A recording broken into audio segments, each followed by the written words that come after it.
Alright guys, seterusnya lubang ke-8 dah nak habis dah. Par 5 kan, indeks 3. Bukankah ini ada rezeki beri daripada saya hari ni. 535 sebelah kiri depan sana nanti akan ada air tapi jauh lagi. So first kita punya direction nak cross air ni tak ada masalah. So kita akan camp pokok nibung juga So pokok nibung yang belakang tu. So lebih kurang center fairway kan. Great. Dekat pukul 1. Ini sikit driver hari ni. Fieldkan, flykan bola tu. Okay, good shot. Baik, nice. Okay. Selamat. Okay guys, second shot saya. Kita nak lay up pukulan untuk 3 on nanti.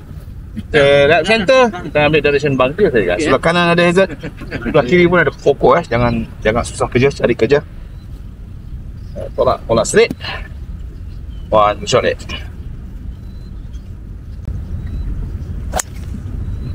Ya. Bingung. Alright. Selamat. Alright guys, ini pemandangan daripada fairway ke green sana. Sebelum green ada longkang guys. Saya pun memang belasah saja tadi. Alright guys, third shot saya. Mencari pin harap-harapnya lebih kurang 106 sampai 110 lebih kurang. Saya gunakan 52 degree guys. Kulit, ini the best shot. Tolong buat. Okay. Jangan terkembang-kembang macam tadi. One good shot it. Mana manis satu. Wah, top lagi. Aduh, top tak berapa cantik. Tapi harap-harap on. Oh, on. Cantik. Yang tengah. Oh, lebih ke kiri. Alright, ini green. Bola distance dengan pin baik lah. Tapi saya punya dia kembang sikit ke kiri. Dia ada green.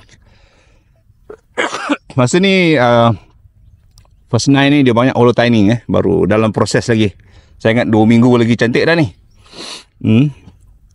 Kita tengok boleh tak saya try beri di celah-celah titik-titik pasir yang ada. Alright. Alright guys, tibaan beri saya. Tengah tu. Sebab dia ada hole dah. Dia banyak hole lagi Kenapa? Bola kiri Bola kiri Abis je buat lagi-lagi tu. Bola kiri tengah. Kalau kau mau bagi beri hari ini samarahan kau bagi. Bila kami pulang nanti tak nak pergi. Okay, one good putt. 3 bola. Yes. Oh, dia mati lah. Kurang lagi. Pas saja guys. Manis-manis game datangkan